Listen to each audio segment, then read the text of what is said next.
पिता, पुत्र और पवित्र आत्मा के नाम पर आमीन।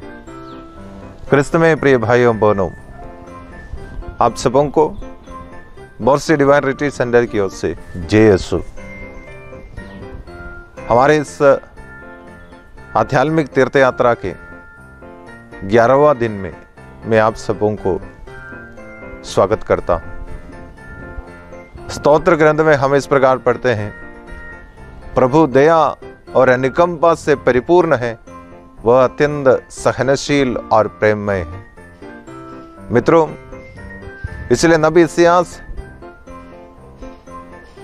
हमसे कहते हैं कि प्रभु तुम्हारे परम पावन ईश्वर, तुम्हारे उद्धार करता ईश्वर तुम्हारे दाहिने हाथ पकड़कर तुमसे कहते हैं, मत डरो, मैं तुम्हारी सहायता करूंगा। कितनी अच्छी बात है कि प्रभु जब हमारे दाहिने हाथ पकड़कर हमारे साथ चलकर हमसे कहते हैं कि मत डरो, मैं तुम्हारी सहायता करूंगा। प्रिय मित्रों, एक सांत्वना का वचन है। जब हम अपने पाप, बुराई, बुरी आदतों को लेकर निराशा में पड़ जाते हैं, तब ये वचन हमें सांत्वना प्रदान करते हैं। जब ईश्वर की उपस्थिति हमारे साथ है, जब ईश्वर हमारे दाहिना हाथ पकड़कर हमारे साथ चलते हैं और हमसे कहते हैं कि मत डरो, तब इसायास नबी इस प्रकार कहते हैं, पहाड़ियां चूर चूर हो जाएंगी और पहाड़ भूसे की तरह भस्म हो जाएंगे। प्रिय मित्रों, ये पहाड़ और पहाड़ी हमारे जीवन की बुराई, बुरी आदत एवं पापों की ओर संकेत करते हैं। जब ईश्वरीय उपस्थिति हम में है, हमारे सारी बुराइयां पूर्ण रूप से दूर हो जाएंगे और हमें हर प्रकार के बंधन से मुक्ति और छुटकारा प्राप्त होगा। आज का सुसमाचार पाठ हमें याद दिलाता है, यूहन्ना बपतिस्ता के समय से अब तक लोग स्वर्गराज की खोज में लगे रहते हैं और जो उत्सुकता से या बड़ी आग्रह के साथ उसको खोजते हैं, वो उसे पाते हैं। मित्रों, ये आगमन काल हमें याद दिलाते हैं कि हमारे इस आध्यात्मिक सफर, आध्यात्मिक जीवन के हर कार्य उस स्वर्गराज की खोज करते हुए हम करते हैं। जो इस राह पर चलने में हमें रोकता है, उन सारे कार्यों से मुक्त रहना हमारे लिए जरूरी है। पश्चाताप का उचित फल हम अपने जीवन में उत्पन्न करने की जरूरत है। आज के वचन पाठों के माध्यम से प्रभु हमसे आग्रह करने वाले उन सारे बातों को हम अपने जीवन में करने के लिए कोशिश करें, प्रयास करें। पश्चाताप का संदेश को हम दिल से ग्रहण करें और ईश्वर को अपने हृदय में स्वीकार करने के लिए हम अपने आप को तैयार करें, जिससे बड़ी हर्षोल्लास के साथ ये क्रिसमस हम मना सकें।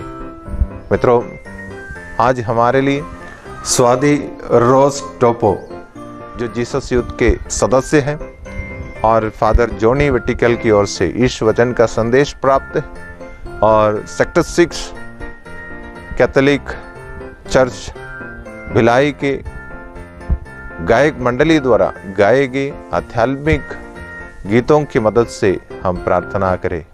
प्रभु इन वचनों के द्वारा, वचन संदेशों के द्वारा, गीतों के द्वारा, प्रार्थना के द्वारा हम में पश्चाताप का उचित फल उत्पन्न करने में हमारी सहायता करें। पिता, पुत्र और पवित्र आत्मा के नाम पर, आमीन।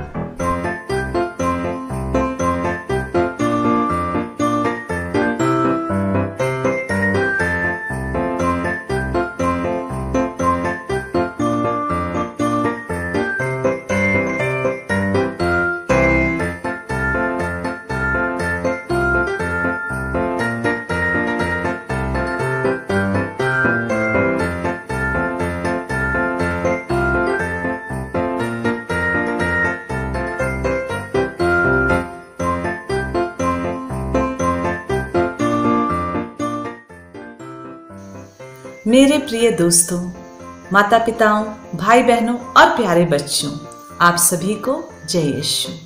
आशा करती हूँ आप सभी अपने अपने घरों में सुरक्षित होंगे, स्वस्थ होंगे, खुश होंगे और जोर शोर से क्रिसमस की तैयारी कर रहे होंगे। मैं Swati Rose Toppo, saint Vincent Pallotti church, Mangla, Bilaspur से आप सभी का हार्दिक अभिनंदन करती हूँ। मैं आप सभी को प्रभु यीशु के आगमन का शुभ संदेश देने आई हूँ और यीशु के जन्म उत्सव की तैयारी के लिए हार्दिक बधाई देती हूँ। पिलग्रिमेज टू बेथलेहम, हमारी बेथलेहम तीर्थ यात्रा का आज 11वां दिन है। इस यात्रा में आज हम एक विशेष व्यक्ति से मिलने वाले हैं। उनसे मिलने के लिए, उनको जानने के लिए आइए हम ईश वचन लुकस अध्याय 2 पद संख्याएं 22 से 35 तक हम मनन चिंतन करेंगे। प्रभु का यह वचन हमें सिमियोन के विषय में बताता है कि वह एक धर्मी, आध्यात्मिक और ईश्वर की आत्मा द्वारा संचालित पुरुष थे। उन्हें पवित्र आत्मा द्वारा यह सूचना मिली थी कि वे प्रभु के मसीह को देखे बिना नहीं मरेंगे। वचन बताता है कि जब माता मरियम और संत जोसेफ बालक यीशु को, अपने पहलौठे पुत्र को मंदिर में समर्पण करने गए, तब पवित्र आत्मा की प्रेरणा से सिमियोन भी वहां आए और बालक यीशु को अपने गोद में लेकर उन्होंने प्रभु की ईश्वर की स्तुति की और कहा, मेरी आंखों ने उस मुक्ति को देखा है। सिमियोन ने उन्हें आशीर्वाद दिया और माता मरियम से कहा, यह बालक एक चिन्ह है जिसका विरोध किया जाएगा। इस बालक के कारण बहुतों का पतन और उत्थान होगा और एक तलवार आपके हृदय को आर पार भेदेगी। आइए आज सिमियोन के नजरिए से प्रभु यीशु के आगमन को हम सभी देखें। वचनों पर मनन करने पर सिमियोन के जीवन की 3 प्रमुख बातें, विशेषकर इस घटना की 3 प्रमुख बातों पर ध्यान जाता है। पहला, सिमियोन बूढ़ा था और वह अंधा हो गया था। वह पहले से अंधा नहीं था। यदि हम एक अंधे व्यक्ति के मुश्किलों के बारे में सोचें कि एक बूढ़ा अंधा व्यक्ति अपना जीवन कैसे बिताया होगा, कई परेशानियों का सामना करना पड़ा होगा, कई कठिनाइयां झेलनी पड़ी होंगी, ठोकरें लगी होंगी, लेकिन सिमियोन का यह अंधापन प्रभु की योजना थी। जैसा कि यिर्मयाह नबी के ग्रंथ में अध्याय 29 के 11 में लिखा है, क्योंकि मैं तुम्हारे लिए निर्धारित अपनी योजनाएं जानता हूं, यह प्रभु की वाणी है, तुम्हारे हित की योजनाएं, अहित की नहीं, तुम्हारे लिए आशामय भविष्य की योजनाएं। सचमुच मेरे प्रिय दोस्तों, ईश्वर की योजना हमारे लिए अहित की नहीं, हित की होती है। इस योजना को सिमियोन ने स्वीकार किया। उसके अंधेपन की जो योजना थी उसे सिमियोन ने स्वीकार किया क्योंकि वह ईश्वर की ओर से था। उसे ईश्वर पर पूरा भरोसा था, गहरा विश्वास था। वह अपने अंधेपन के लिए कुड़कुड़ाया नहीं, घबराया नहीं, भुनभुनाया नहीं, ना ही गुस्सा किया और ना ही दुखी था, बल्कि पूरे विश्वास के साथ बालक यीशु के आगमन की तैयारी में था, प्रतीक्षा कर रहा था।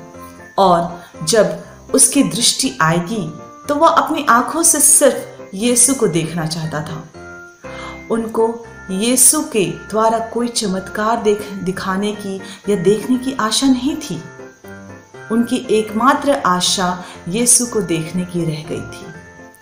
उनके इस विश्वासपूर्ण जीवन से हमें भी हमारे जीवन में ईश्वर की इच्छा को जानने की और उनके अनुसार चलने की प्रेरणा मिलती है। आइए हम दूसरी बात पर गौर करें।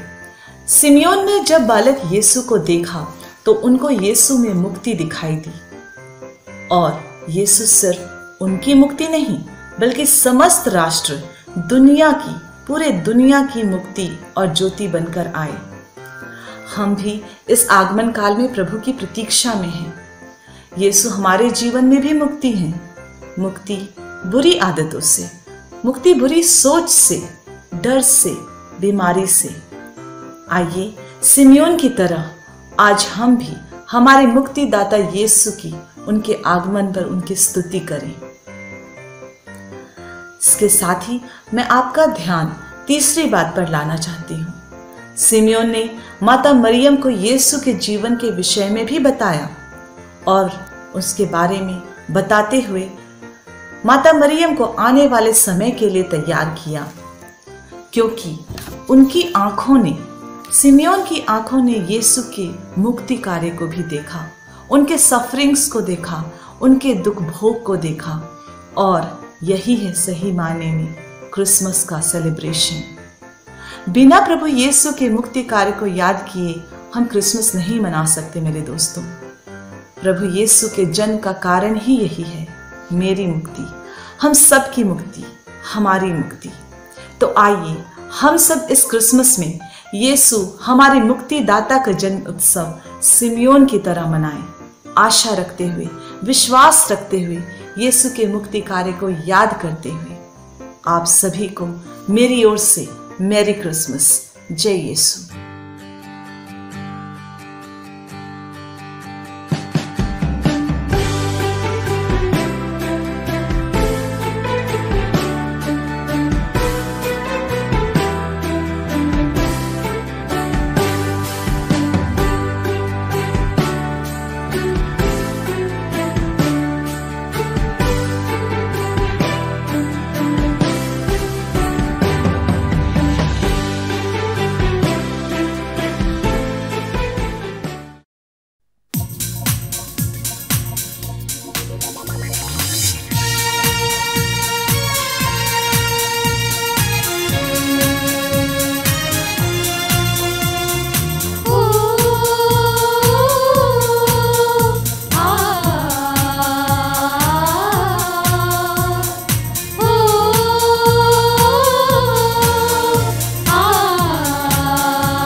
पिता ने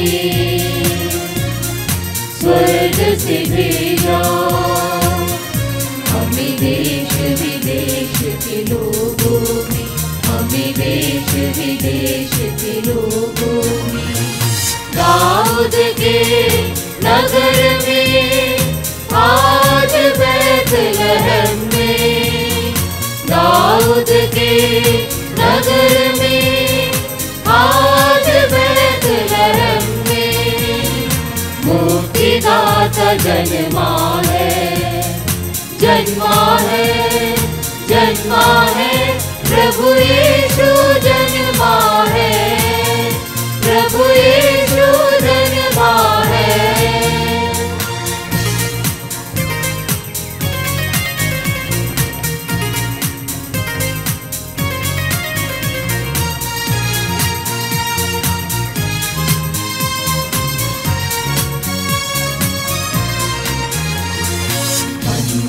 महलों में उसे देखो ना तुम आज, गौशाले में लेटा ईश्वर बेटा,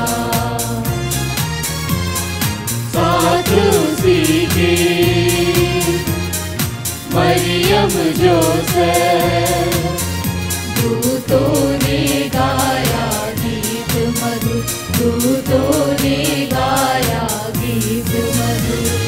दाऊद के नगर में आज बैतलहम में, दाऊद के नगर में आज बैतलहम में मुक्तिदाता जन्मा है, जन्मा है, जन्मा है, प्रभु यीशु जन्मा है, प्रभु यीशु जन्मा है।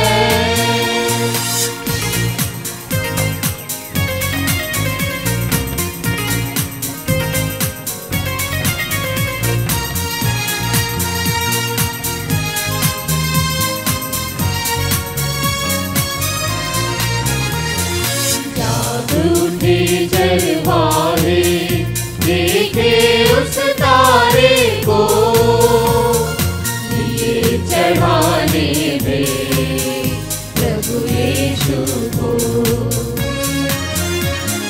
शीश झुकाए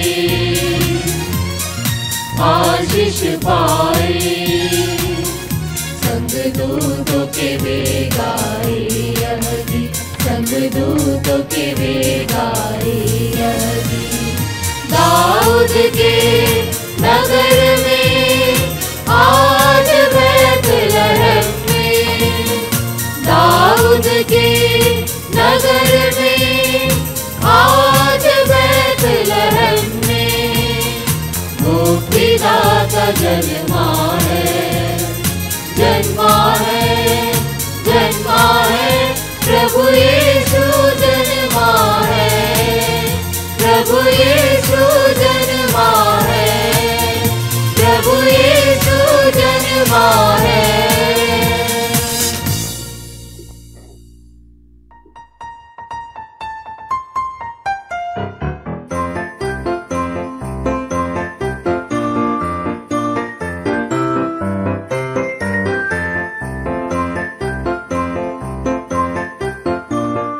पिता, पुत्र और पवित्र आत्मा के नाम पर आमीन।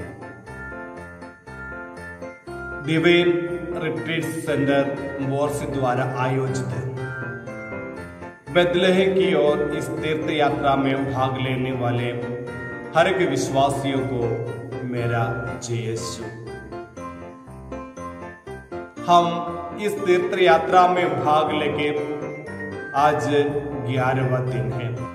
इतिहास के ग्रंथ में अध्याय 9 वाक्य 6 और 7 में हम देखते हैं वह दाऊद के सिंहासन पर विराजमान होगा, शांति, न्याय और धार्मिकता के सामर्थ्य का स्थापना करेंगे। प्रभु यीशु इस विश्व में, इस दुनिया में आके न्याय, शांति और धार्मिकता का स्थापन करने के लिए दाऊद के सिंहासन पर विराजमान होकर हर एक मानव जाति को पापों से मुक्ति दिलाने के लिए इस पृथ्वी पर आएगा। जानते हैं हमारे लिए, हमारे परिवार के लिए, परिवार के सदस्यों के लिए मुसीबत, परेशानी, दुख, संकट आ सकते हैं। जैसे मां मरिया यूसुफ बैतलहम की ओर यात्रा करते समय उनके जीवन में बहुत सारा असुविधा था, लेकिन प्रभु ईश्वर के लिए समर्पण करके प्रभु ईश्वर की इच्छा को निभाने के लिए उन लोग सब सहन किया। यदि हम इस तीर्थ यात्रा में भाग लेते समय हमारे दैनिक जीवन के दुखों को, परेशानियों को, परिस्थितियों को हम प्रभु के साथ, प्रभु की उपस्थिति में वही सहन करने के लिए तैयार हो जाते हैं, तो हमारे वही दुख, वही परेशानी, वही परिस्थिति हल्का करने के लिए, सामने करने के लिए हमें शक्ति और साहस मिल जाते हैं। तभी हम बता सकते हैं इस तीर्थ यात्रा से हमारे लिए, हमारे परिवार के लिए, हमारे परिवार के जनों के लिए कुछ फायदा हो गया है।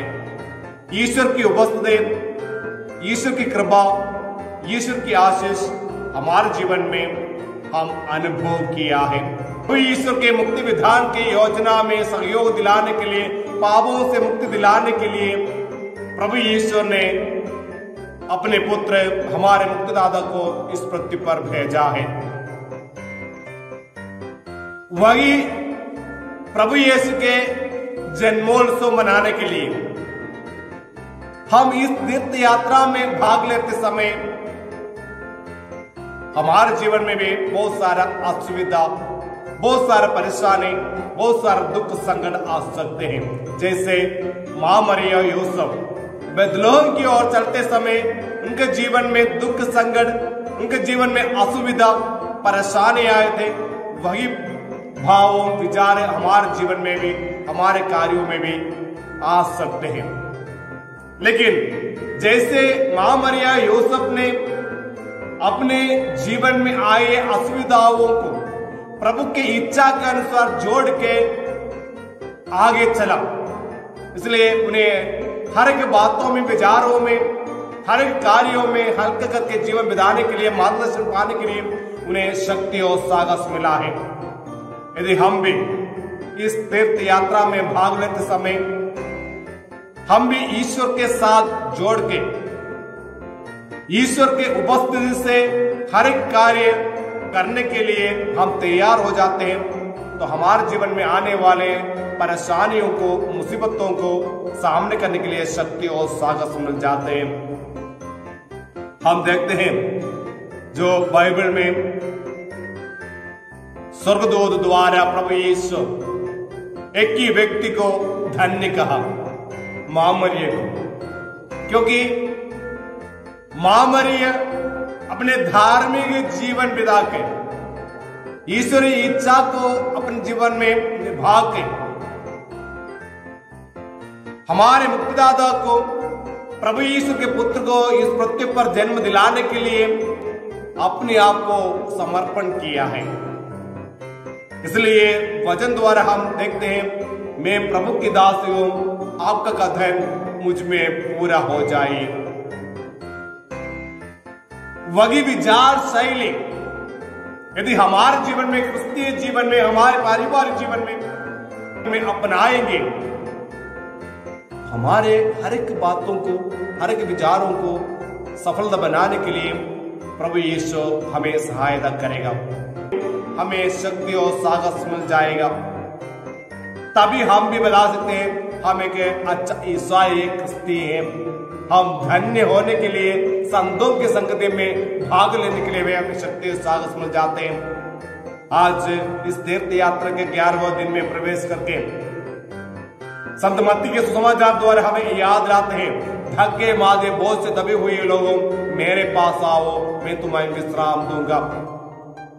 यदि ईश्वर हमारे साथ है, हमारे हर एक बातों में, हर एक विचारों में प्रभु ईश्वर हमारे साथ है, तो हमारे दैनिक जीवन में आने वाले हर एक परेशानियों को, हर एक दुखों को सहन करने के लिए शक्ति और साहस मिल जाएगा।